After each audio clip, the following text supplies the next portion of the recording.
Ассалаумағалейкум, қымбатты көрермен. Бұл Заң Лайф арнасының жариялайық бағдарламасы. Біз қазір Түрксіб аудандық полиция басқармасының жанында тұрмыз. Мұнда біздің арнамыздан көмек сұраған, яғни жәбірленуші Мұсаев Талғаттың ісі қаралып жатыр. Оның адвокатының айтуынша, осы күнге дейін тергеу амалдары әлі күнге дейін дұрыс жүргізілмей жатқан көрінеді. Біз бұған дейін Түрксіб ауданы прокуратурасына келгенбіз. Өзіміздің жәбірленушілерінің арызы бойынша 10 тонна тауық еті ұрланғандығы жөнінде қылмыстық іс қозғалған. Сол қылмыстық істі созбалаңға салынып, 3 жылдан бері ешқандай тергеу амалдары жүрмей жатқан біз прокуратурада шум шығарып бірнеше рет барған болатынбыз. Сол кезде прокурорлар бізге уәде берген болатын, өзіміздің қадағалауымызды алып, бірақ өкінішке орай ешқандай қадағалау жұмыстары жүрмеді. Жаңағы бір-екі нұсқаулар бердік деп прокурор тарапынан бізге хабарлады. Бірақ ешқандай нәтиже бермеді.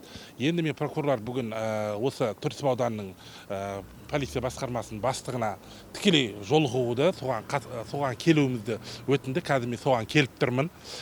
Не үшін біздің қылмыстық іс осы 3 жылдан бері, міне 4-ші жылға кетіп бара жатыр, созбалаңға салынып жатыр? Неге кінәлі адамдар анықталмай жатыр? Неге заңды түрде шешім қабылданбай жатыр?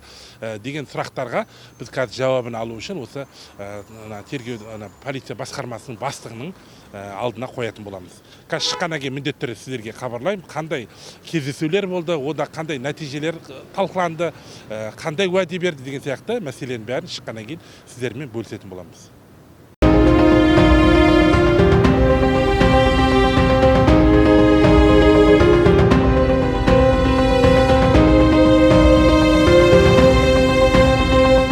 Қатысы біз іс бойынша нұсқау бердік. Сол нұсқау бойынша қазір орындалу жайында осыны кіріп, полиция басқармасы бастығына кіріп, сол бойынша нақты өздері баяндасын іс бойынша.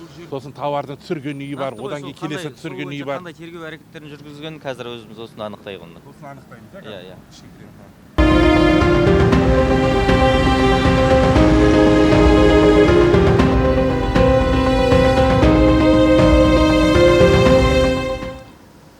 Так, мен қазір Амантаев Еркін деген Түрксіб ауданының полиция басқармасының бастығына кіріп шықтым. Прокурорлардың қатысуымен және жәбірленуші қатысуымен кірдік. Іс барысында ешқандай тергеу амалдары жүрмеген анықталды.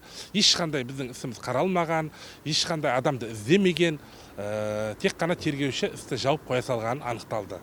Қазір начальник робыда өзі осы істі өзінің қадағалауына алатынын, және де тергеушіге арнайы тапсырма беріп, өзі сол тергеушіге кезекті демалысқа шығайын деп кезекті демалысқа шығармастан сол тергеу амалдарын жүргізу үшін алып қалатынын, және де соны өзінің қадағалауында ұстайтын туралы маған уәдесін берді.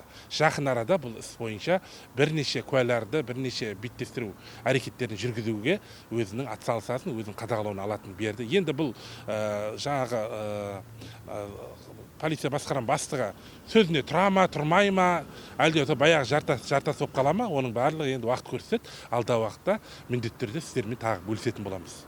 Бұл біздің енді өзіміз қадағалауымызда ұстап отырамыз. Өздеріңіз естігендей, Түрксіб аудандық полиция басқармасының басшысы бұл істе белсенділік танытатынын мәлімдепті. Біздің жариялайық бағдарламасы да бұл істі өз қадағалауында ұстайды. Рахат Қосай, Мадияр Ермек, Заң Лайф арнасы.